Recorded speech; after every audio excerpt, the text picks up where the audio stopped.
the regions in Spain, the one that has the greatest degree of car racing heritage is Catalonia. Therefore, I think it is right and apt that it should continue to host races, even though it is not my favourite circuit.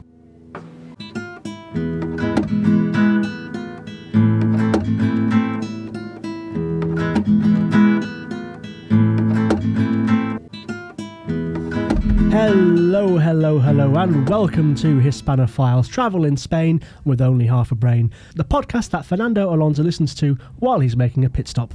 On today's episode, with the Spanish Grand Prix 2024 this weekend, we are delving into the history of the Spanish Formula One Grand Prix, from the very beginnings to the most recent updates we have in the news.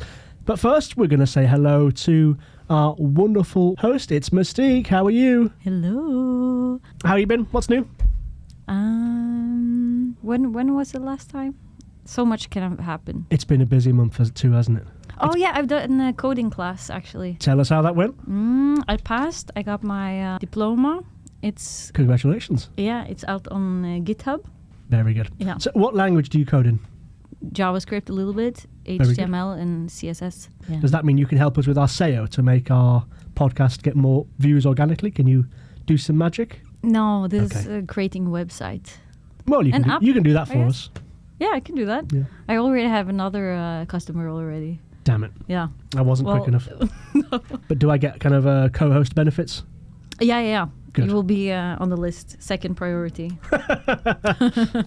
That's what I'm used to. Always the bridesmaid, never the bride. Anyway, should we jump into some... I meant features. Should we start with Spanish vocab? Yes, we shall. I thought this word was maybe a joke first. Then I looked it up and then it said it was Latin. So I had to research it for a bit, and it is Spanish. Let's see if you've heard it before. I'm excited. It's very cute. Tiquismiquis. Tiquismiqui. That is one of my favourite Spanish words. No way. Tiquismiqui, yeah. But with S in the end. Tiquismiquis will be plural. I think tiquismiqui is singular and tiquismiquis is plural. Oh, it just says... Soy un chico tiquismiqui. Okay. Fussy or nitpicker? Yes. Yeah. You're a picky person. Someone who's very fastidious, who is always, saying... going through all the small details and saying, this I don't like, I don't want this can't do. Is that a reason that it's your favorite word? Because it describes me so well? Yeah. Could be. Yeah. I don't know. Used to describe someone's character. This is someone who's hard to please and demanding about their requirements and needs. Oh, that is definitely me. That is you, actually. Yeah. 100% perfectionist. Yeah. How did you learn it? Where did you find that vocabulary? Well, this is a very old list that I found online. Like weird vocabulary. So someone else did the research and I chose funny words from that list. It's so cute. That's good research. Tiquismiquis. I like it. Tiquismiquis. If you can use that at some point during today's recording, and if I put it into the edit, which I will, I'll buy you another beer, okay? I actually have a word though, but no, a sentence, but this is Spanish, just how to use it. But yeah, I'm all ears. The challenge is for... Are we shaking? Oh, That's the shake official, guys. Okay. For example, the sentence, mi hijo era ser muy tiquismiquis con la comida. It says tiquismiquis then. I believe that's... It says in the example also. Oh, you must be right then. Forgive me. Tiquismiquis is also singular. Fantastic. Very good segment. Thank you very much, Mistique. You're welcome. We appreciate it. Segment number 2, we're going to jump in Spanish news. Silvano not here today. He is occupied with work matters, I believe. I don't think he's doing a stand-up show. I think he does work. So I'm going to take over Spanish news today, and we're going to talk about the incredible astronomical activity we saw on May the 10th this year. Not too long ago. We are recording a little bit after, ladies and gentlemen. But Spain, unbelievably, saw the Aurora Borealis. Mistique, do you know what the Aurora Borealis is? Boring. Psst, no big deal. I will say it's one thing that brings a lot of tourism to Norway, so you should be more grateful for what the sun gives you. Yeah, true. Actually, I haven't seen it. You've never seen it's a Northern Lights. Correct, Northern Lights. That's what I'm looking for. I have not seen it. It was, but people just assume, oh, you live in Norway, you must have seen it. It's in the north normally, but sometimes it comes all the way down to the south, not very often. Yeah. If you're in the big city. It came to the south recently. Mm. I was watching an episode of QI, one of my favourite TV shows of all time. They discussed the Aurora Borealis, the Northern Lights, and they said that the furthest south it had ever been recorded was Rome. However, reading La Vanguardia article right now, written by Elena Ortega on the 16th of May 2024, she says that on May the 10th, the Aurora was seen in Catalonia, Madrid, Valencia, Andalusia, and the Canary Islands. Apparently the Northern Lights were visible there. So that might be now a record. Into this year is the year we've had the most southerly recording of the Northern Lights in history. I'm sorry. I mean, it kind of follows me. It's trying to like bring me home or something, I think. Well, we need you here. Please don't get any wild ideas about going back. Even though it was also Norwegian Constitution Day recently and we celebrated. Woo! Ja, vi älskar detta landet. Sha-la-la-la-la-la-la-la. And that's the end of Spanish news. Thank you very much for that segment. That was good. I like that. Yeah. It's a Norwegian national song. I guessed. Yeah. I turned it into a Christmas song. Yeah. Because it fit. Okay. So we jump into our main segment, which is, of course, the history of the Formula 1 Gran Premio de España. We've got a slight segue into it, because what did we do recently, Mystique? Went to car race. We did indeed. We went to the Montmeló circuit, Circuito de Catalunya-Barcelona, to watch. Do you remember what series it was? No, I just remember there was no beer there. Correct. You could not drink alcohol beer. I was going to say that was my fault. That wasn't my fault. I had nothing to do with the catering of the particular event. I assumed there would be beer available because it's not as if the European Le Mans Series, which is what we went to go see, has a particular hooligan following or anything. So I was surprised to find out when I got there that there was not a drop of alcohol inside the circuit. No. I researched this actually, and it's never allowed in there. It's a general rule for sports events in Spain, and also for that specific place. I wonder if they don't have the license also, but it's a rule apparently in Spain where they drink so much beer and drink so much wine. Indeed. There's a market there, they're just not allowed to supply it. Yeah. But the reason why I was going to apologise is because I convinced her we were a group of 6 people in the end. We were 5, weren't we? 5 of us went to go watch the race. I went on the Saturday, because the Saturday is the qualifying event in which the cars compete individually on the circuit, trying to set the quickest time, and then the cars and the drivers are categorised by the fastest time going down from quickest to slowest. And that determines the order in which the cars begin the race the next day. So I went on the Saturday to watch that because I'm such a motorsports nerd, to get some photos, to get some videos. And then the Sunday we went, Mistique and I, with 4 other friends. No, we were 6 people, weren't we? Yeah, I think we were. And the fellas were so excited about going in the sun, getting the shirt off, watching some loud, fast cars go by with the beer, and they wouldn't serve us anything. No. So I did feel a little bit of... You tricked us into a sober... I did say, yeah, there'll be alcohol, guys. Don't worry about it. Yeah, we'll... No, but we go never... have a top, it'll be fine. Yeah, we never even questioned that, But in the end, it lasted for 4 hours, and we were just enjoying it with good friends and tanning, and... I was very tired in the end. I think, honestly, I was like trying to keep my mood up, but I think realistically, between 2 and 3 hours would have been good, and 4 hours was a lot. I will tell the organisers of the event next time to make it a bit shorter. Yeah, I think. Well, then you can come with me to the Formula 1, the Gran Premio de España 2024 this weekend, because they always, nowadays, last less than 2 hours. Are you buying? I paid $330 for my ticket, so if you've got that money available, I'll put in the transaction and you can come with me. But you tickets-mickeys. High five. I don't know. She did it. Know. That's why you asked that question, wasn't it? That's what you were doing. About it. So, the Gran Premio de España. I'll give you another beer if you can guess which year the first ever official Gran Premio de España by that name was held. 19. Good start. 77. 1977. You are out by 54 years. Oh, 1923. That's the first ever Gran Premio de España by the name was held. However, the history of the Spanish Grand Prix does not begin in 1923, does not begin in 1977.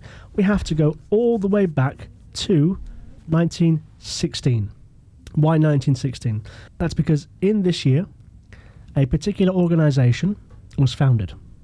This was the Peña Rin, a group of motorsports and automobile enthusiasts from the Barcelona area, representing various professions. There were journalists, there were sports stars from other categories of sports, some businessmen. They got together in one of their local haunts, which was the Café Rin, which was located at number 2 Plaça de Catalunya, here in Barcelona. It no longer exists. The Café Rin was closed in 1920, but it was first founded in 1914, and 2 years later, this bunch of motorsports enthusiasts, led by their lifetime president, Joaquin Molins Figueres, a businessman and the person who owned the biggest, or one of the biggest, cement producers in the entire city. They were founded to try and encourage and organise as many motorsports events in Catalonia as they could. And that was their mission explicitly from the outset. The first ever race took place the same year, 1916, open only to members of the Peña Rin. However, 56 people took part in all different types of vehicles. Some people with cars, some people with motorbikes, some people with sidecars, where you have the bike and the kind of little sort of cockpit thing next to it. On the Baix Peña this circuit, which is 27 kilometres of urban roads, of street roads, just south of Barcelona.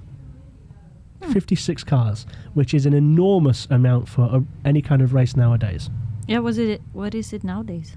Depending on the category of sport. The race we went to, the European Le Mans series race at Montmeló, that had about 45. Yeah. So that was less than that particular race. Yeah. Formula 1 nowadays has 20 per race, consistently. Okay? MotoGP bike racing, you're probably looking at about 30, 35, something like that. But 56 for the nascent years of motorsports in Spain was a very high number. A peña, it's worth talking about. Do you know what a peña is? This is good Spanish vocabulary, by the way. Oh. A peña. No, I don't know what it is. A peña is, I think the best translation would be a sports club, but not one that actually does the actual organising of the events normally. A peña is a group of enthusiasts that will often follow a particular team, a particular series, a particular event, whatever it may be. It's very common to have peñas for football clubs. So go to any Spanish city and you will find organised peñas of Real Madrid, Barcelona, Real Betis, Sevilla, Valencia, across the country.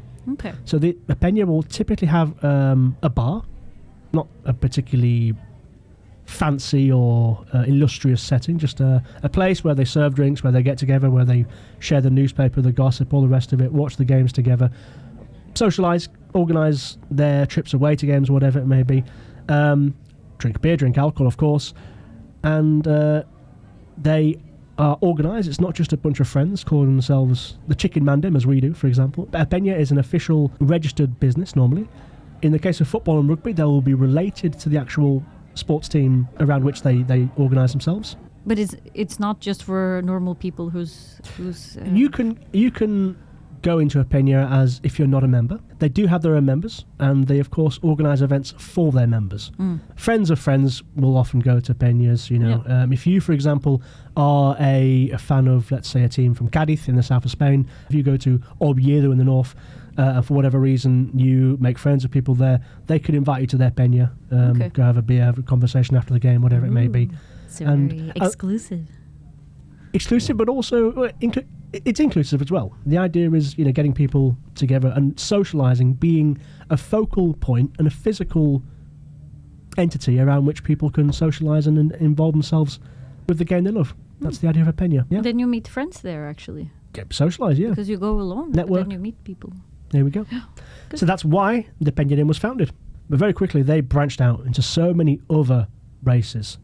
Some examples, you've got the La Rabassada hill climb, which was a hill climb on the way to Tibidabo here in Barcelona. There was the Baix Peña des Motor race, as we've just discussed. There was a popular race on the highway from Casteller to Sabadell, the other side of Barcelona. And, of course, there was the Gran Premio Peña Rin, one of their biggest showcase events every year. 3 held at the Villafranca circuit from 1921 to 1923. There were 4 held at the Montjuic circuit, which we'll talk about later, from 1933 to 1936. And there were 5 at the Pedralbes circuit here in Barcelona, which we'll also discuss later, from 1946 to 1954. I think the years missing were 49, 52 and 53. But there was a more important event which the Peñarín organised. Can you guess? Maybe Gran Primero or something.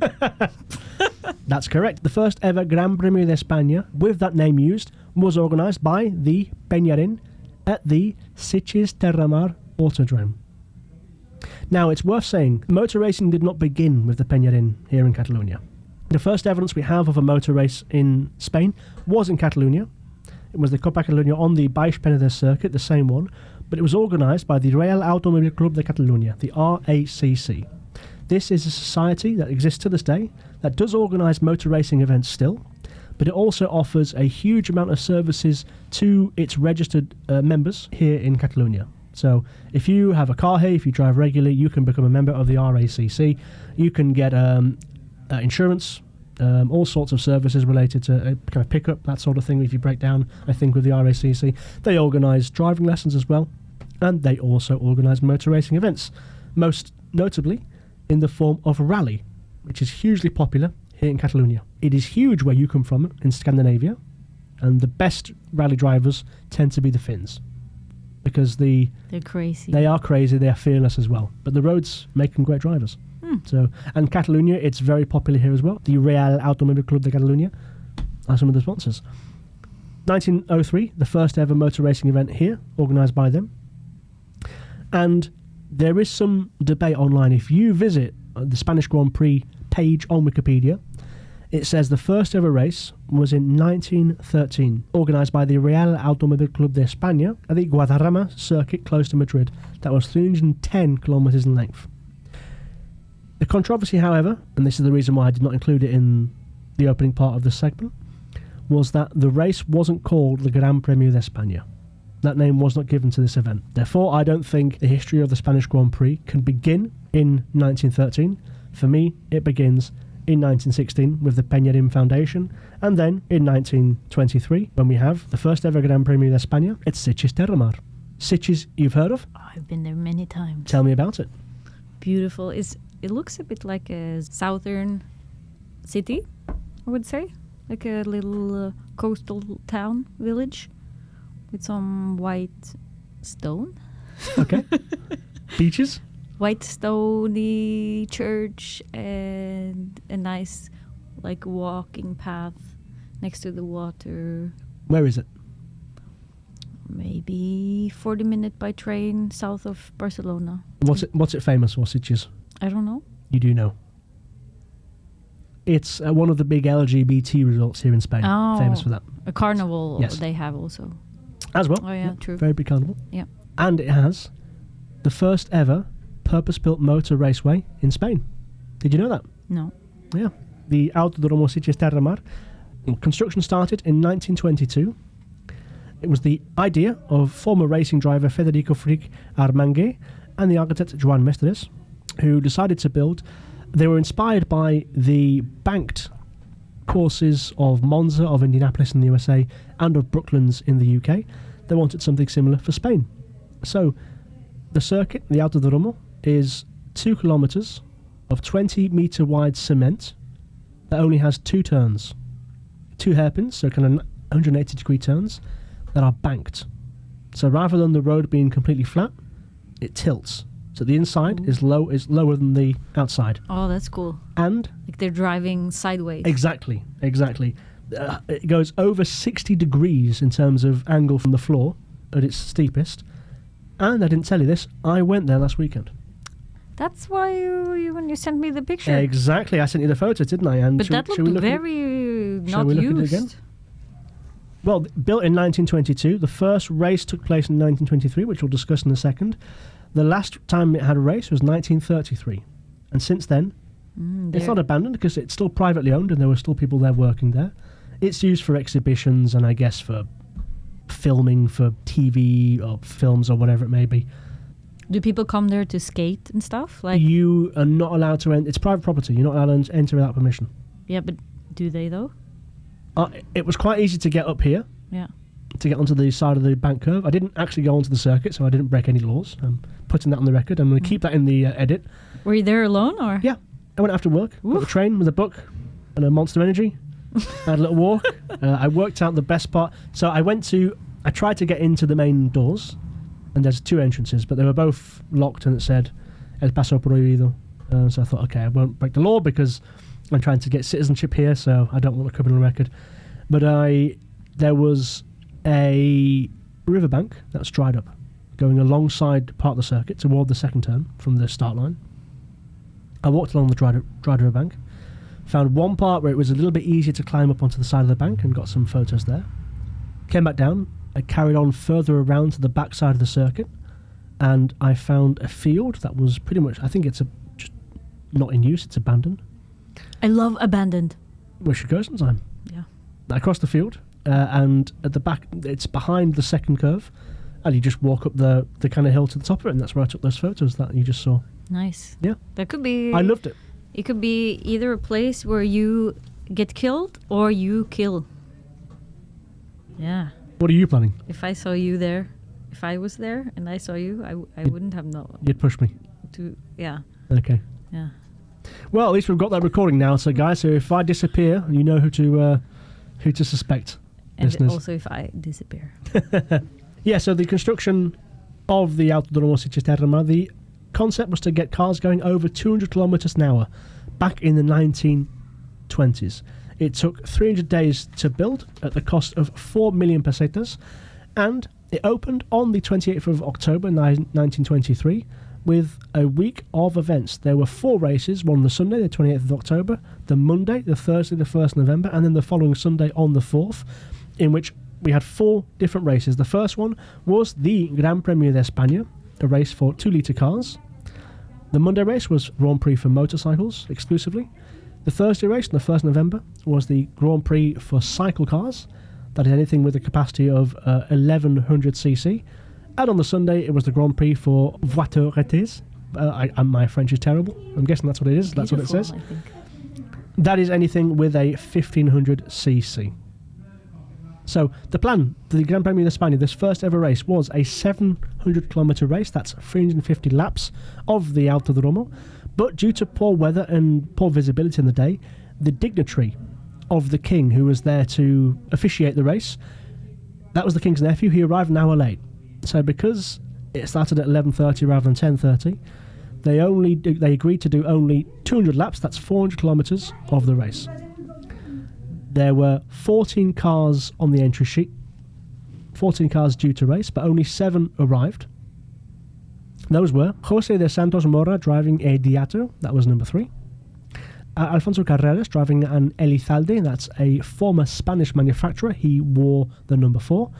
Clive Gallup driving an Aston Martin, I believe he was the British driver in the race, he had the number 5. Dario Resta, I believe was Italian, driving a Sunbeam, that's an American car, wearing the number 6. Count Luis Zabrowski driving a Miller Special, he had the number 9. Jose Felio also drove an Elizalde Spanish car, he had the number 10. And the eventual race winner, Frenchman Albert Divot, he also drove a Sunbeam, and he had the number 11. So even though we had 7 cars racing on the circuit, only 3 of the cars survived, were eligible for the victory because only those had the 2-litre capacity of their engine, which was the... Oh, so they didn't... The other ones weren't tested. The other 4 still raced, but they weren't allowed to win effectively. So they found out this after the race? Basically. Why? The organisation was so poor. Yeah. You know, it wasn't as professional back then as it is nowadays. Yeah. But the average speed of the day apparently was 143 kilometres per hour. That was done by Divo in his Sunbeam. The grand prize for coming first was 50,000 pesetas. Second place got 20,000. Third place got 10,000. Fourth, they were due to get 5,000. Fifth, 3,000. And sixth, seventh, and eighth, they were due to get 3,000 pesetas each. There were 2 more races at the Cisterna circuit. One in 1932 and one in 1933, also organised by the Peñarin, I believe. However, since then, the Autodromo Cisterna circuit has not been in use for any race event. But in 2016, Red Bull went onto the circuit for a publicity stunt. They wanted to break the world record, which had stood for decades and decades and decades. They took Miguel Molina, the Spanish race driver who raced at the time in DTM, which is the Deutsche Torwagenmeisterschaft. That's one of the leading German motor racing series. Quite good. Not that I know German, but it sounded good. Out of all the languages, this one is your language. Actually. German? Yeah. So you know I lived there, right? 4 years? No. We discussed it in episode 1, but never mind, yes. Ah. And Carlos Sainz Sr., the elder statesman himself, rally legend. The two of them took a modified Audi R8, and Carlos Sainz did break the world record. He completed a lap of the Autodrome in 42.6 seconds, averaging 170 kilometers per hour. From then, the Gran Premio de España, the next one, 1926, took place at Lasarte, which is a small town just south of San Sebastian in the Basque Country. It was approximately 17.3 kilometres in length, a road circuit, so not on a purpose-built facility. They did 40 laps on the 25th of July 1926. Lasarte, this circuit, hosted a few more Spanish Grand Prix, one in 1927, 1933, 1934 and 1935. Between 1936 and 1939, there was no Grand Prix of Spain and very little motor racing in Spain. Why would that be? The war, Spanish War. Very good, Spanish Civil War. However, in the post-war era, the first ever Formula One season took place in 1946. There were 20 races in that season, albeit 11 of them were in France. The penultimate race, last but one, was the Peñarín Grand Prix of 1946. Again, the organisation still doing the work to bring amazing motorsports to Spain. Took place on the 27th of October that year at the circuit Barcelona-Pedralbes, won by Giorgio Pelassa driving a Maserati. So now we discuss Barcelona-Pedralbes. This circuit, for me, I have a very special relationship to it. I was there today. I literally went to the circuit today, and I walked along the start line of the circuit. I've seen the Pedralbes. Do you know what Pedralbes is? No. It's a monastery. I've been there. Yeah. Wait a second. Is it in? Yeah. It's the one closest to here. Oh, it's on the hillside. You go up the hill to walk. Yeah, I've been there. Yeah. Nice, no? I love it. Yeah. Would you recommend it? Absolutely. I love monasteries. Are you going to become a nun? I am a nun. Good answer. Please forgive me, your holiness, for my sins. The reason the Pedralbes circuit is special to me is because my office is located inside the actual circuit. So I walk every day along a former Formula One circuit that hosted 2 season finales on the way to my daily grind. Do you not think that's cool? Yeah. This is perfect for you. Do you take exactly, your yeah. small little cars and drive around with them? I am not going to admit that on the podcast. You'll have to guess for yourself, I believe. But anyway, the circuit itself, very fast, but not very technical. 6.3 kilometres in length. The start line was the Plaza de la Reina María Cristina. You go uphill all the way along Avinguda Diagonal, braking hard to an almost hairpin right, where you go onto the B20 motorway, as it is now called. You're carrying a little bit going further uphill until you come to a looping chicane as you leave the motorway. Then you turn right at the Pedralbes Monastery, and you go down Avinguda Pedralbes, probably about a kilometre or so before you, just under a kilometre, before you take a left turn, leaving the shade of the trees to go through a residential area. You carry on, then you've got 2 90-degree right-hand turns, one onto Carrera Numancia, one off, back onto the Diagonal, and back to the start. That's the circuit, simple as that. An average speed of 161 kilometers per hour, but not particularly interesting, not particularly challenging for drivers. The first race won by Giorgio Pelassa as the driver of the Maserati. The 1948 race, again the Peñarín Grand Prix, this was the final race of the Formula 1 season, won by Luigi Belloresi for Maserati once again. He won 6 races that year. And in the 1950 race, even though Formula 1 racing started in 1946, you had the first World Drivers' Championship decided by points, whereby the drivers accrue points over the course of a season. That was first introduced in 1950. Won by Giuseppe Nino Farina, the Italian, in his Alfa Romeo. Next year, The final race of the year was at the Circuito de Barcelona in Barcelona, 1951, 80 laps, and there were 3 drivers that were contesting the title. Alberto Ascari, he won the race in 1950 and therefore was the favourite to win in 1951. However, he started in pole, but the Ferrari team made a typical Ferrari strategy error and they put the wrong tyres on. So on the very fast circuit, the tread was, I think, too thin and he couldn't finish the race, he couldn't win. Therefore, it went down to the 2 Argentinians battling, Jose Froilán González and Juan Manuel Fangio, and it was Fangio the Great who took the first of his 5 World Championships in 1951 in Barcelona at the Circuito de Barcelona, close to where I work, and that is why I have such a connection to the circuit. Yeah. That same race, in 1951, was the first race in which Spanish drivers competed in the World Driver Championship. Francisco Godia and Joan Jover both drove for Maserati in that race.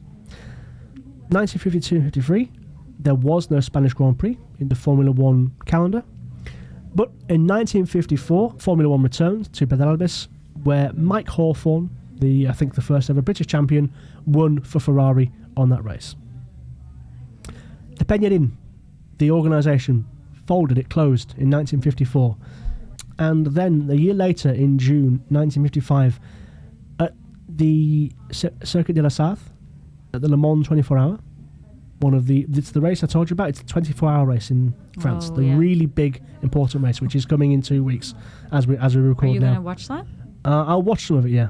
Yeah, I'm not going to go, awake, but when I'm awake, we'll see what I can do while I'm editing this podcast, probably. At that race, 83 spectators were killed by a crash when a car got pushed off the circuit and rolled and disintegrated, basically into the crowd at high speed. Into the crowd? Yes, exactly. So 83 people watching died. Oh, really? Yeah, in 1955. That event triggered a series of reforms in international motorsport. The FIA stepped in, decided to increase the level of security and safety at all races organised, and it was deemed the Pedralbes circuit wasn't safe enough. So, 1954 was the last time Formula 1 ever raced there. Could this still happen? That if the cars something happens with the cars, they could kill someone in the audience? Yes, it happens. Yeah. So it's not secured properly, or I used to do some motor racing. I used to race go-karts, kind of competitively. And whenever you go to a race, you sign an agreement beforehand saying, "I understand the risks." Did we do that when we bought the tickets? I don't think there was any. I didn't read the small print. But if you participate, if you compete in motor racing, but but the audience. There's a risk in anything you do in life, isn't there? Yeah, but like, it should even be the height of where the audience is compared to the cars. Well, do you not remember? We were in the grandstand. We were walking down by the level of the cars. Yeah, but behind a huge big chain link fence, which are that's what really I mean. well enforced. Would they stop It's been all of it? It's been a long time in any really prominent international race series where there's been a spectator event directly caused by a crash or somebody out of control, that sort of thing. It does happen, particularly in rally, that sort of thing, where people come onto the circuit. But at Formula 1, World Le Mans Series, MotoGP, touring cars, this sort of thing, doesn't happen. No, not really. Drivers still die. Yeah, that's the part of the extreme sport.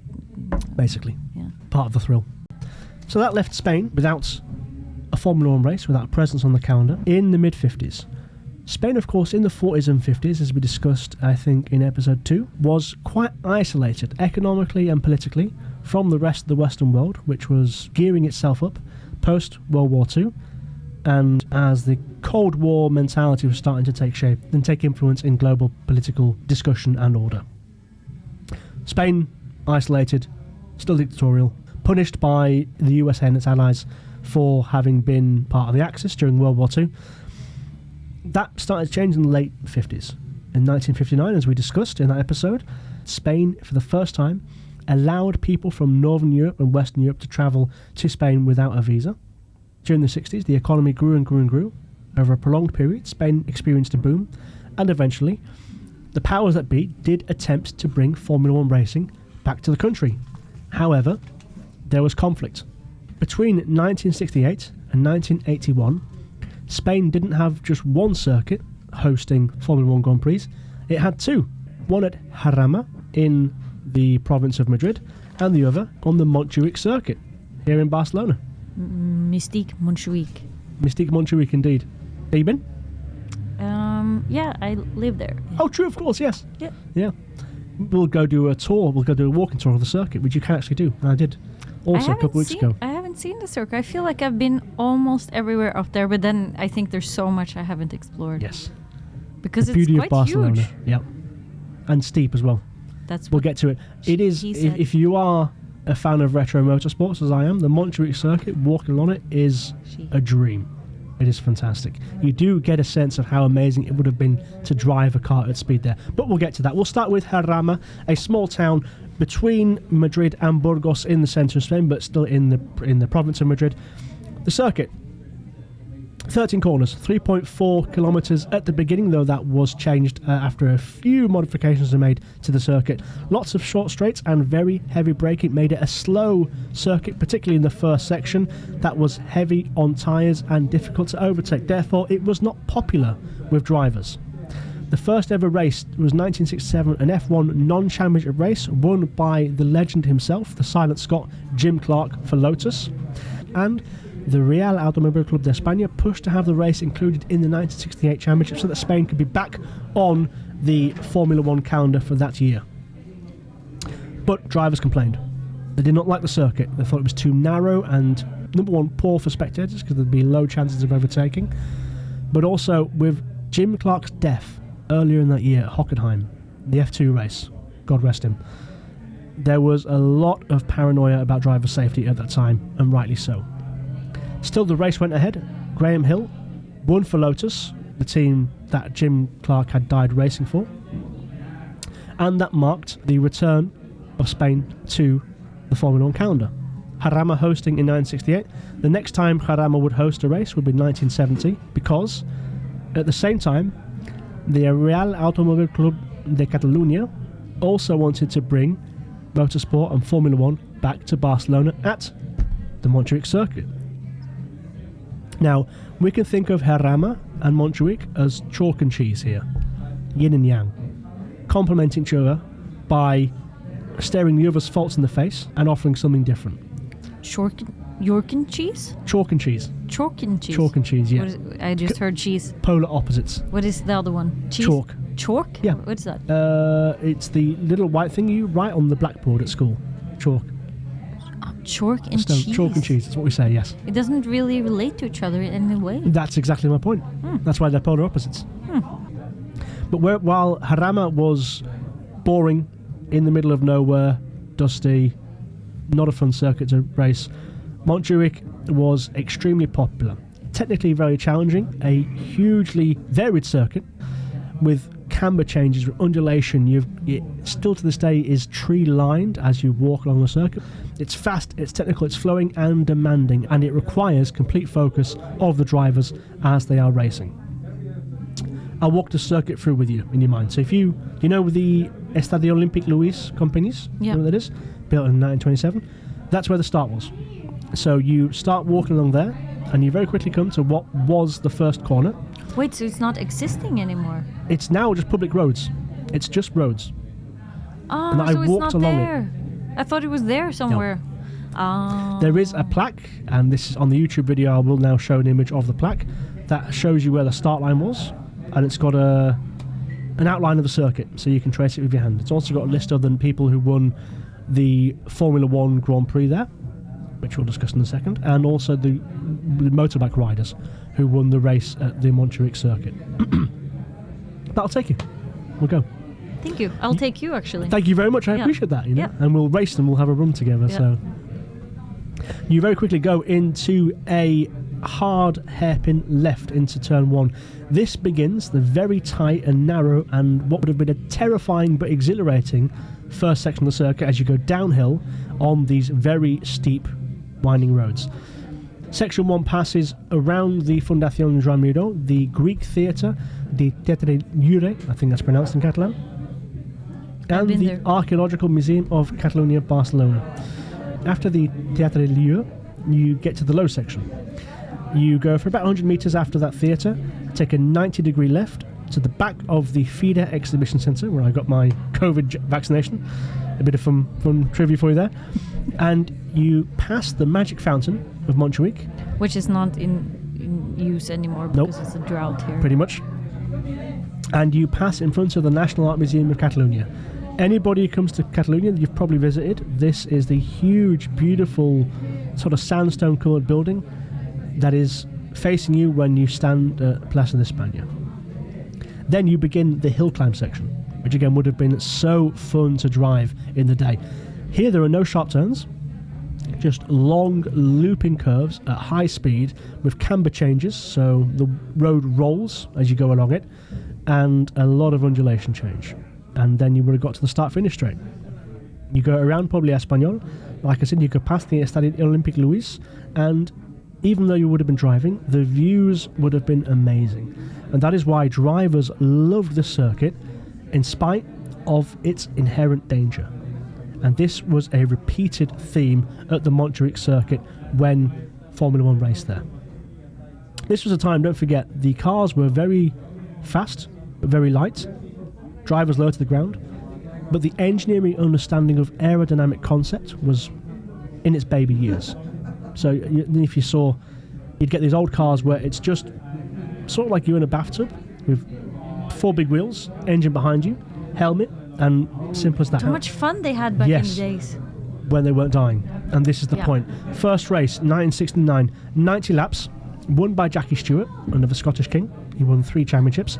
It lasted 2 hours and 16 minutes, but it was seen to a big accident involving 2 drivers, 2 of the greats. Graham Hill, Mr. Monaco, he was 3rd place at the time, driving for Lotus. He accelerated past the Estadio Olímpic Luis Companys. The rear wing gave way, so the aerodynamic support, the thing to give him grip into the ground. As he was going over a hill, it fell off. He lost downforce in the rear tyres, crashed into the wall, survived. He got out, and he worked out what happened, that the supports holding the rear wing in place had given way, and that he'd lost grip. As he was on the way back to tell the mechanics what had happened, his teammate, the guy driving the same car on lap 20, Jochen Rindt, suffered the same accident and crashed in almost the same place. That was at a time when the marshals, the people there for safety, instead of removing a broken car from a circuit, they would leave it. So this guy, Jochen Rindt, he hit his teammate's crash car, rolled over onto the barrier, and survived somehow. But both of them? Yeah. Graham Hill helped him out the car, but Jochen Rindt had blood all over his face, but he survived. Was that the picture that you showed me? That was Jim Clark. Oh yeah, he was handsome. He was handsome, yes he was. So I think, and this is a controversial opinion, he is the greatest of all time. People always say Senna, but for me Jim Clark was better. Me too. Beautiful high five, till we agree. Yeah. Unfortunately, Jochen Rindt died later that year at Monza, aged only 28. He's the only ever Formula 1 World Champion to have won the championship after his death. So he had won so many races in the year, he had so many points that even after he died, at the end of the year, he was still champion. Only time it's ever happened. And hopefully the only time it will ever happen, because... What did he say to that? What? That's dead funny. I'm not leaving that in.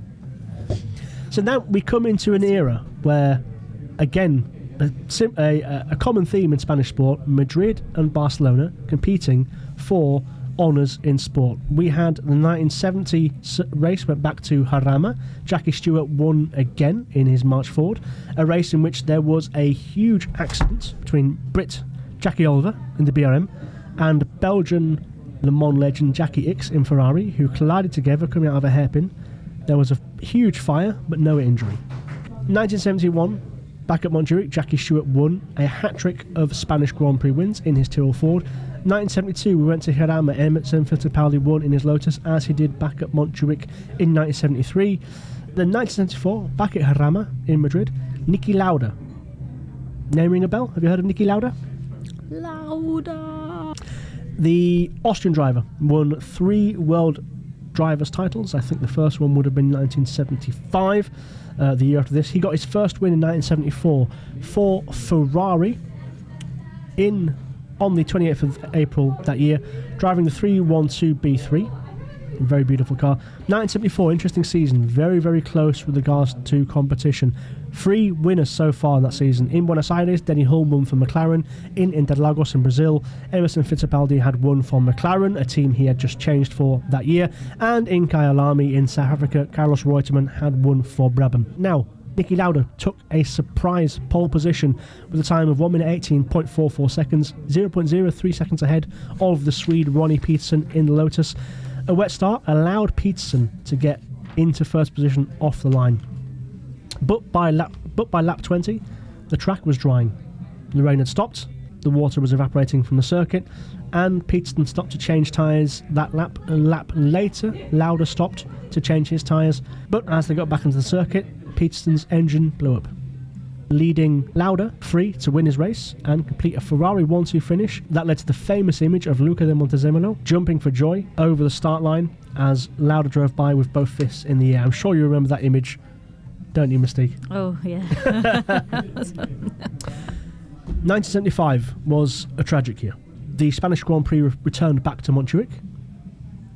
Jochen Mass was declared the winner, but only after German Rolf Stommelin's Hill Lola lost its rear wing the same way Graham Hill and Jochen Rindt did in the 1969 race.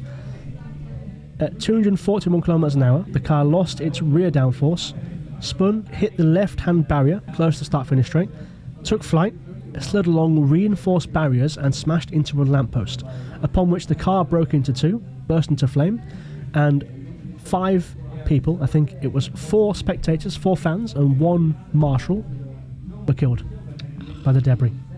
The race was abandoned. Jochen Mass was declared the winner, but that was the time. So there still is a winner when some people die. Officially, yeah. Yeah. And then they're like, I know it's yeah. They don't really celebrate, but that happens, yeah. But they put it on their resume. They're still declared the winner. I know it's a bit macabre, but it's sport. Yeah. Yeah. I mean, that's the price, right? Extreme sport. But when these things happen, there are ramifications. And that was the last race to take ramification. Oh. Consequences. Mummification? Not mummifications. Cool. Formula 1 never returned to Circuito de Montjuic. The 1975 race, that fateful race, was the last one. And with it, the legacy of the Peñarín Motorsports Club died with it. Because it was Peñarín who started the races at Montjuic at 1933. From then on, Jarama became, between 1976 and 1981, the sole host circuit of the Spanish Grand Prix, with James Hunt winning in 1976 for McLaren, Andretti doing the double in 1977-1978 for Lotus, Patrick Depailler for Ligier Ford winning in 1979, Alan Jones winning for Williams Ford in 1980, and then Gilles Villeneuve, another underrated talent in my eyes, taking his final ever win for Ferrari in 1981. That was his 6th victory.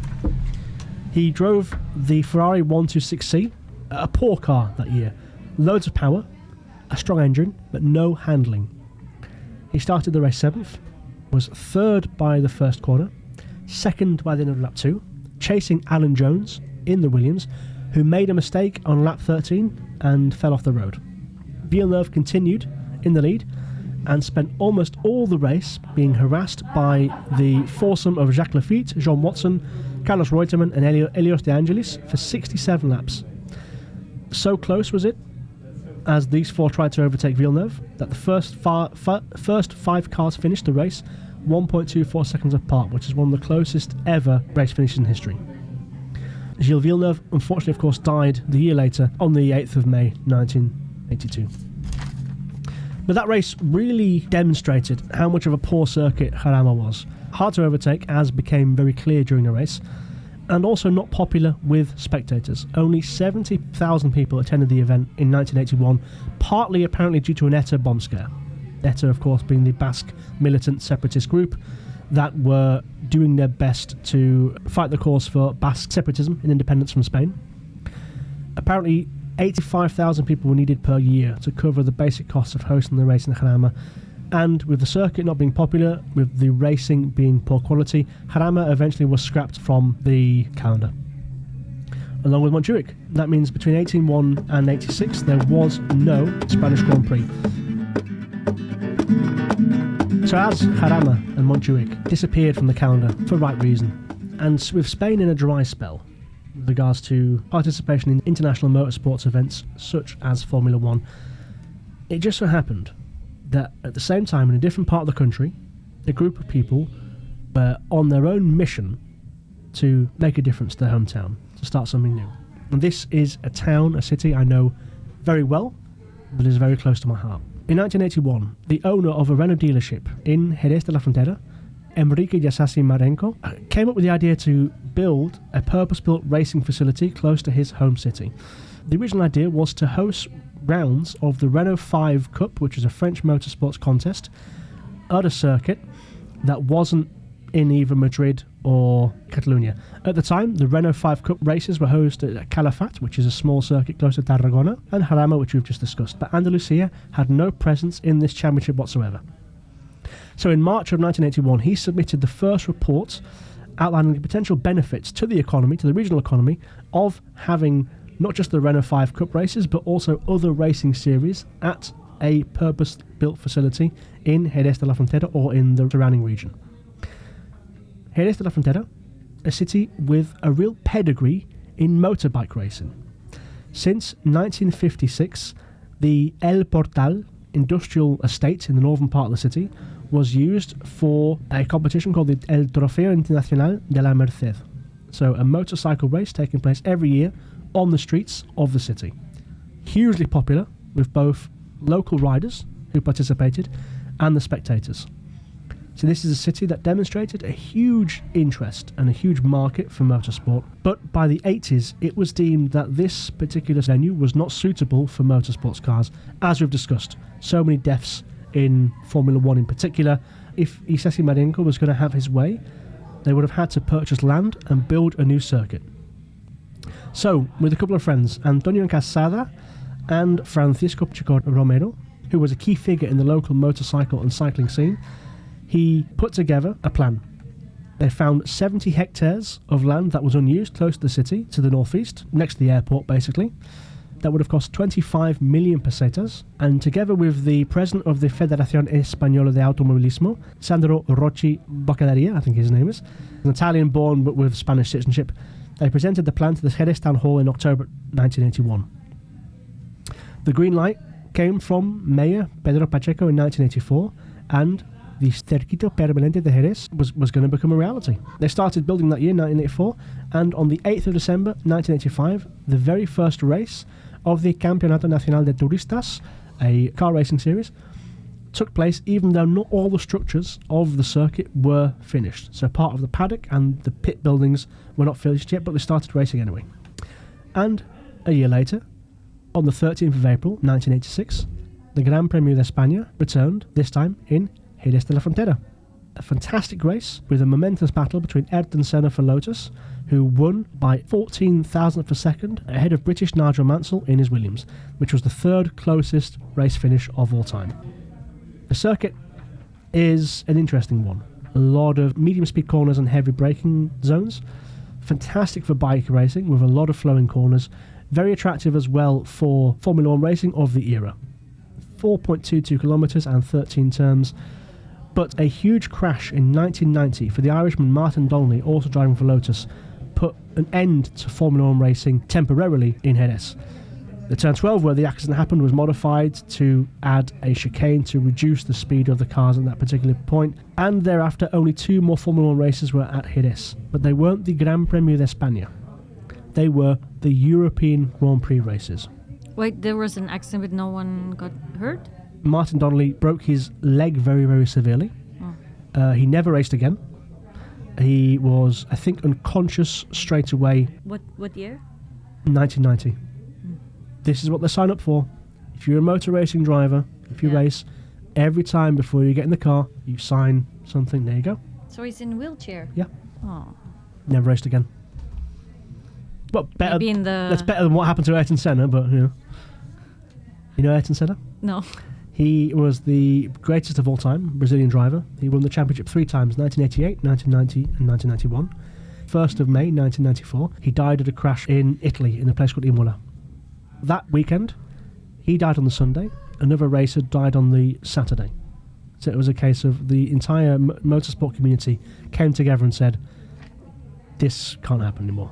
And then the FIA set in a huge amount of policies and changes to bring better safety to the sport. The 1994 race run by Michael Schumacher in Benetton, but the 1997 race is one I would like to discuss with you. I remember watching this race, being 6 years old, crying because Michael Schumacher lost. It was one of the most infamous moments of cheating in the sport's history. So it was the final race of the season at Jerez, at this circuit. Jacques Villeneuve, Canadian driver, who was 1 point behind Michael Schumacher at the start of the race, and it was a case of whichever one of those two, Schumacher or Villeneuve, finishes higher is the champion, basically. Now in 1994, Michael Schumacher had won his first ever championship by causing a crash in the final race to make sure that his competitor couldn't finish. So he's kind of famous for doing this.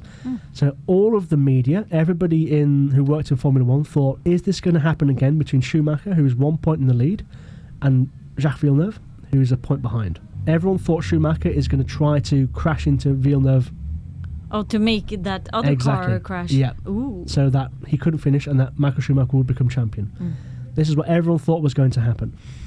To add to the spectacle, on the qualifying the Saturday, the top 3 cars that season, Jacques Villeneuve, Michael Schumacher and Heinz-Harald Frentzen, all gave exactly the same time.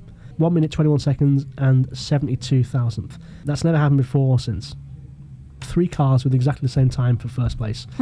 Because Jacques did the time first, he started in first place, but had a really poor start and went to third straight away. So his teammate, Heinz-Harald Frentzen in Williams, and Michael Schumacher in Ferrari overtook him. Heinz-Harald went on the gas to try and hassle Michael as much as possible, couldn't do it, so he let Jacques Villeneuve past. Then 2/3 of the way into the race, the 2 lead cars pitted. Jacques came a few seconds out of Michael, with 25 laps to go until the end of the race, and Jacques could see he was faster. So he's following Michael in front, knowing he's faster, he could overtake him, but also being wary of what I just discussed. Like, Michael has a tendency to cause crashes for his benefit. But as the laps are going down, Jacques realised, I have to make a move here, I have to take a risk, I have to overtake him. And then coming into one of the slowest corners, the hairpin, after a long straight, the Curva Drysack hairpin, Jacques outbraked Michael and got alongside him into the corner. And then onboard footage from Michael Schumacher's car shows him, when he realised Jacques on the inside, he turns to stop himself crashing. Then he turns back into Jacques Villeneuve to cause the crash. The two hit each other, but Michael locked up the front wheels, so he couldn't turn, and he went straight off the road into the gravel, and then couldn't move anymore. So he was out of the race. So Jacques Villeneuve, with a damaged car, continued round, and he came third eventually in that race. The 2 McLarens of Häkkinen and Coulthard overtook him. But Michael crashed, and then he was disqualified because the stewards deemed that he had caused the crash deliberately, which I believe he did. So he had all of his points removed for that season. Did you believe he did that when you were 7? No, when I was 7, I didn't care because I was such a big such a big Michael Schumacher fan. I just wanted him to win. I used to love Michael Schumacher so much, right? I used to ask my parents, how can I become German? Why are you not in car racing? I should be in bloody car racing. It's an expensive hobby, maybe one day. But is it an age limit to this? I'm not going to drive a Red Bull or a McLaren now, I think. I'm probably a little bit too old and a little bit too fat to fit in the cars. But yeah, I would love to. One day, somehow, I will drive a Formula 1 car. Not competitively, but just to be behind the wheel driving one. That's a life goal of mine. But have you been into a car of one of these professionals, just sitting next to them and driving? They're driving you around. Have you done that? Not a competitive car. I've been on plenty of track days and things, but can't you do that? Like, you pay and then you get the experience? I'd rather race myself, but yeah, but you need to have the license to drive, which is what I'm doing this year. That's what we're going to do a podcast episode on as well. And you get to do yeah, I want to do an episode on that. But is it special kind of driver's license? No, just a regular driver's license. That's what I need to drive these. Oh no, yeah. No. To race as a motor racing driver, you need a particular type of license. Yeah. A race license, and depending on the category. So what we saw at the European Le Mans Series, you'd probably have a different license to Formula 1. There was controversy that race. On the podium, when they give the trophies to the drivers for finishing first, second and third, Mayor Pedro Pacheco and the president of the Real Federación Española de Automovilismo, Carlos García, didn't adhere to the protocol for handing out the trophies to the winners and the runner-up and the third-place drivers. So then Formula 1 President Bernie Ecclestone, a man who I detest, he declared that Jerez would never host another round of the Formula 1 World Championship ever again, which it hasn't. It has occasionally hosted testing sessions, but not in the past couple of years. But what is now known as the Circuito Ángel Nieto, named after the 13-time world motorbike champion from Zamora, who died in 2017 in a car crash, is still extremely popular with motorcycle racing enthusiasts. It's got the nickname La Catedral del Sur.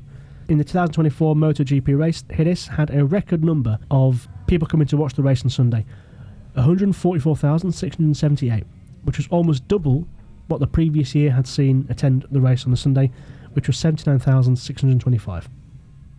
So Jerez, the circuit, hugely popular for motorbike racing, but not for car racing. Which brings us to Montmeló, which is where you've been. Yeah, I've been there. Your thoughts? What was your impression of the facility, of the circuit? To the circuit was this was a very strange place. Inside the circuit, a bit old-fashioned. How so? I don't know. I mean, are they ever like fancy in a way? Maybe not. I don't know. Glass. You probably want to go to the Miami or the Las Vegas Grand Prix or something. Okay. No, I always get like a 80s vibe or something. No, yeah, no. Why I don't know. 80s? No, I have no. This is my reference to a bit like a older but not too old kind of like the pastel colored people sitting there and our parents. I was sat next to you and I have no idea what you are referring to here, Mistique. I wasn't wearing pastel colours, I'm sure fantasy. about it. Or are you referring to my sunburnt skin the day? Oh yeah, when I speak very pink tone, yes. Yeah. What do I think? I don't have anything to compare it with, but I thought it was very cool that you could walk around to the different sections of yeah. To get some different angles and views and not to just sit still all the time, 4 hours. Which I will be doing this weekend for 2 hours. Is it now? Formula 1. Ah, yeah. Remember, that's why we're filming this one. So, yeah. Let's not forget. 2 hours I can handle. The burgers were cheese. They only had cheese, some extra cheeseburger left. I just wanted the normal one. It was might have been the worst burger I've had. I quite enjoyed it. Yeah, you did. Yeah. You did like it. Yeah. I had one the Saturday as well. That's why you're going back. Yeah. Exactly. To do with the quality of motorsport. Yeah. Just because of the crap burgers. Yeah, I even brought my own snacks, but I was like, "Ooh, I'm gonna treat myself, to a burger here and get the experience." But no, yeah, I think this hot dog outside looked much better than the people we were with. Okay, food section, done with that. With regards to infrastructure, getting there, did you find it easy with the train? Train, yes, but from the train to there was really sketchy. If I would have walked there alone, I would be like, what is this? Through like, the am I industrial walking? estate. Yeah, am I walking the right way? Like, really weird pathway. Okay. But good company. Yes. Yeah. There was some flowers and some green on the way there. Yeah. It wasn't just like pavement. Montmeló, the town after which the circuit is named, is quite an industrial town on one of the main rail lines from Barcelona to the Pyrenees. This is one of the reasons why it was chosen to host the facility. So in 1992, when the Olympic Games were hosted in Barcelona, part of the circuit that was being built at the time was used for some of the cycling events, and then they just built another circuit around it. Again, because, as we've seen, Catalonia has a real pedigree, a real history in automobile racing. 1991, the actual circuit was finished ahead of schedule. So after the 1990 crash of Donnelly in Jerez, the 1990 Spanish Grand Prix moved from Jerez de la Frontera to the Circuito de Catalunya in Barcelona, 24 kilometres northeast of Barcelona, easily accessible by rail, which is one of the real big selling points of the place. The circuit has 16 corners. The original length was 4.75 kilometres, but it is now 4.675 kilometres after the layout has been changed, particularly in Sector 2 and 3 over time. The unpopular slow chicane was added just before the long final turn, but has now been removed. The chicane was removed after turn 9, and the slow left-hander that begins the third section of the circuit in the stadium section has also been reprofiled several times in its history. A technical circuit testing all parts of a car's performance. Low-speed corners, mid-speed corners, high-speed corners. You've got some long turns that kind of really put a lot of pressure on tyre wear. You've got high braking zones, you've got chicanes, everything. For this reason, and also because it's easy to get to, Barcelona, and because it's a warm city generally speaking throughout the year, the Barcelona circuit has typically been where Formula 1 teams like to test in the winter. So come normally February or March, when the cars are new, they will have sessions, kind of 4 days consecutively during the week, in which the teams come to Barcelona to drive their cars for the first time. And that's one of the reasons why Barcelona is normally chosen. Okay. Much better than doing it in the UK or the Netherlands or Germany, where it's a little bit too cold for the cars to be running effectively, let's say. The initial shared opinion among the press, among people working Formula 1, among fans, before the first race was that it was going to be a boring track and not a very good facility. But when the first ever Gran Premio de España Montmeló took place on the 29th of September 1991, again it was those two people, Ayrton Senna and Nigel Mansell, racing. This time Mansell got his own and did a daring move on the outside into the first corner and won the first race. Since then, Montmeló, or the Circuito de Catalunya-Barcelona, as it was renamed in 2013, has hosted 32 consecutive Gran Premios de España. The one this weekend will be the 33rd. Notable races. 94, Schumacher stuck in 5th gear, still finished 2nd place. 96, he won his first race for Ferrari in the wet. 2000, Rubens Barrichello, Brazilian, driving the Ferrari, overtook both Schumacher brothers in a single move down the inside in one corner. 2001, Mika Häkkinen blew up at turn 9 on the final lap. His engine gave way and gave the win to Michael Schumacher. And in 2006, Fernando Alonso became the first ever Spaniard to win the Gran Premio de España, winning for Renault, a feat that he repeated in 2013 with Ferrari, which to his date is still his final ever victory. But for me, the best two races, 2012, an unpredictable year, in which we had 6 different race winners in the first 6 races, an unfancied Pastor Maldonado, the only ever Venezuelan to win, taking the Williams team, a shadow of its former glory. He inherited pole position after Lewis Hamilton was penalised during qualifying for lack of fuel. He was overtaken by Fernando Alonso, but retook the lead during the pit stops to win his first and only ever race. He then, I think, scored not a single point for the next 3 races, which is how much of a shock result that was for Pastor Maldonado. And then, of course, we can't talk about Montmeló without talking about 2016. 2016, the era dominated by Mercedes. Lewis Hamilton and Nico Rosberg fighting it out in a hugely tense war between themselves. Lewis started him first, but Nico overtook him into turn 1. Then coming out of turn 3, Nico found himself in the wrong gear and had no traction. Lewis shot at the inside, only to find himself squeezed into the grass, where he oversteered, span, hit his teammate, and caused them both to crash at turn 4, ending Mercedes' dominance in the start of the 2016 season. And who came through to take his first ever win? Max Verstappen, who was then only 18 years old and 227 days, won his first race and became with it the youngest driver ever to win a race. And he is now, of course, at time of writing, a 3-time world champion and, let's be honest, on track to win another title this year. The Circuito de Barcelona-Catalunya has been the long-standing home of the Spanish Grand Prix now, and has hosted more Spanish Grand Prix than any other circuit in Spain. I think we've demonstrated quite conclusively in this episode so far that of all the regions in Spain, the one that has the greatest degree of car racing heritage certainly is Catalonia. And therefore I think it is right and apt that it should continue to host races, even though it is not my favourite circuit, even though the racing is not always the most exciting. But between 2008 and 2012, we had another circuit in Spain and a completely new region and city enter onto the Formula 1 calendar. Mistique, can you guess what that city was? Maybe Valencia? Good guess. Was that a guess or did you know? I saw it. You saw my notes, okay. What else can you tell me then? Have you been looking at my notes? No, I've just been looking while we've been reading. So I am not ahead of you. I've been to Valencia twice. And you like it, no? Yeah, like ups and downs. I want to do an episode on Las Fallas, which will start. Oh yeah, I've been there. Yeah, a lot of fun now. Yeah.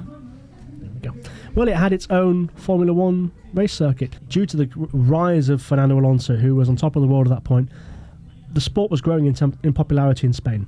And even though Bernie Ecclestone had previously said no country would host more than one Formula One race in the same year, on May the 10th, 2007, he announced that Valencia would host a race that would be called the European Grand Prix, therefore getting out of the promise he said that each country would only have one race per year.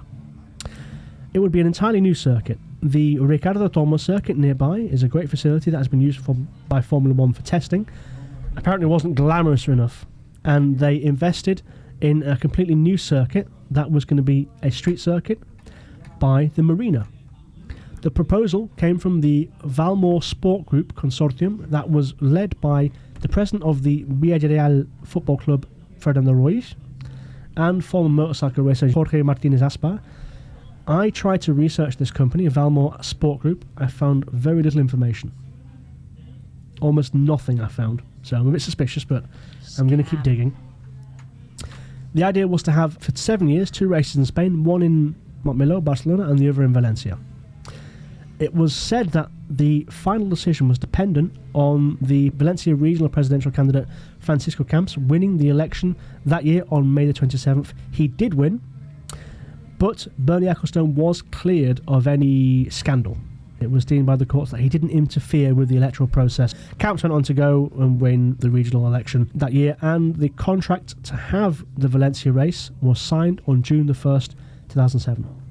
The circuit itself, designed by Herman Tilke, one of the geniuses, or I use in inverted commas, geniuses of the modern motorsport era. He designs a lot of the current circuits they race on. The idea was to have a race around the port, so not in the city centre, but on a place a little bit out of town, but still with, good access with regards to roads and something alternative for the calendar.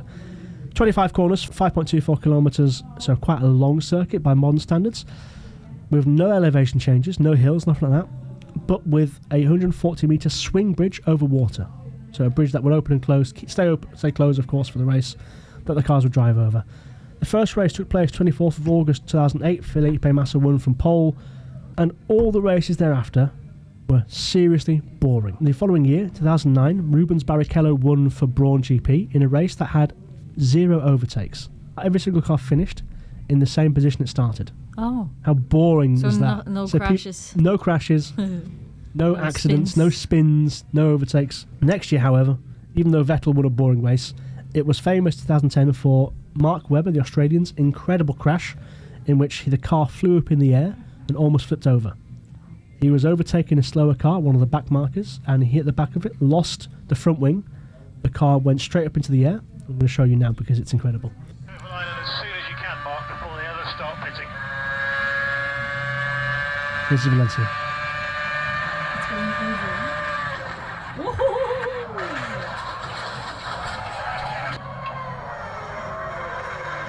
And they're smiling? No.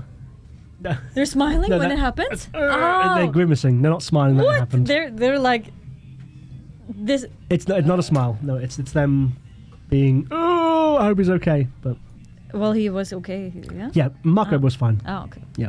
So It looks very, very bad. yeah, scary race. But a boring circuit. 2011, Vettel won from pole. But the 2012 race was wild. Won by Fernando Alonso, who started 11th in an unfancied Ferrari. Vettel's car broke down, giving Fernando the lead late into the race. Kimi passed Lewis. Pastor Maldonado knocked Lewis off the circuit, damaging his own car in the process, which gave Michael Schumacher a 3rd place in Mercedes and his final ever career podium. Valencia has not hosted any races since. Declaring a race in Valencia could not have come at a worse time, because the 2008 financial crash hit Valencia very, very hard. The public deficit for the Valencian community was enormous. The regional authorities paid €98.5 million to construct the circuit originally, and over the course of 5 years, the entire cost was 300 million, which was paid for by the regional government, not by a private investor. The idea put forward by Francisco Camps was that the race wouldn't cost the public purse a single euro because real estate around the circuit during the races would be sold to the private sector. So people developing things, franchising, merchandise, whatever it may be, and they thought that money would then come back into the wallet of the regional government. But with a huge drop of liquid assets in 2008 following the real estate bubble burst in Spain, meant that nobody invested in this race. Nobody bought the land around it, nobody put money into advertising during the races, and that left a huge government deficit that apparently that is still being paid to the state. As of 2021, according to the sources I read, creditors still owed €42.9 million from the development of the facility, and the investment group Atitlan owns much of the land around the circuit, and Hyphen Capital, which is a London-based consortium, I believe, are still working with the town hall to work out how to pay off this debt. Nowadays, the actual circuit has a shanty town on it. People have built up temporary housing on the former circuit, while people still try to work out how to repay the debt that Francisco Camps and the Partido Popular got the Valencian community into funding the circuit. It's interesting that some roads and places have been used for something else, and now you just walk there, and it's just changed. This is what I was thinking. I've not been yet. No, I will go. Yeah, because that's my hobby. Yeah, and get some paella and rabbit and snail. Sounds good paella. to me. Love it. So that is the history of the Spanish Formula 1 Grand Prix. A total of 15 drivers from Spain have participated in the World Drivers' Championship, starting in 1951 and continuing to this day. We have 2 Spaniards on the grid at the moment, of course Carlos Sainz Jr. and that man Fernando Alonso. But the future of the Spanish Grand Prix is going in an interesting direction. This weekend, as we've discussed, the Montmeló circuit will host its 33rd consecutive Gran Premio de España, and it will do so next year as well. But in 2026, the circuit is moving to Madrid.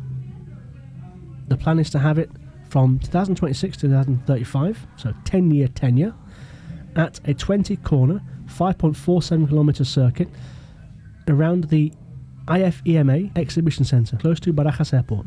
Again, this is another street circuit.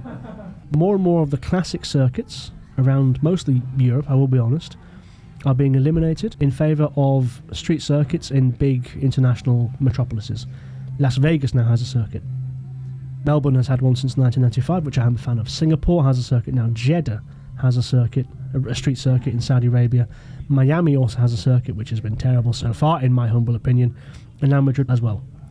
You can probably guess from my tone that I am against this, purely on the basis that I think the traditional circuits where they've been racing, as long as the safety facilities are up to scratch, which they mostly are, and they certainly are in the case of Montmeló, they should continue to form the basis of the championship. Liberty Media, who now own Formula 1, are really pursuing a strategy to bring in a new audience to watch it. A big component of this has been Drive to Survive. Have you heard of that? Are you familiar with the Netflix series, Drive to Survive? No.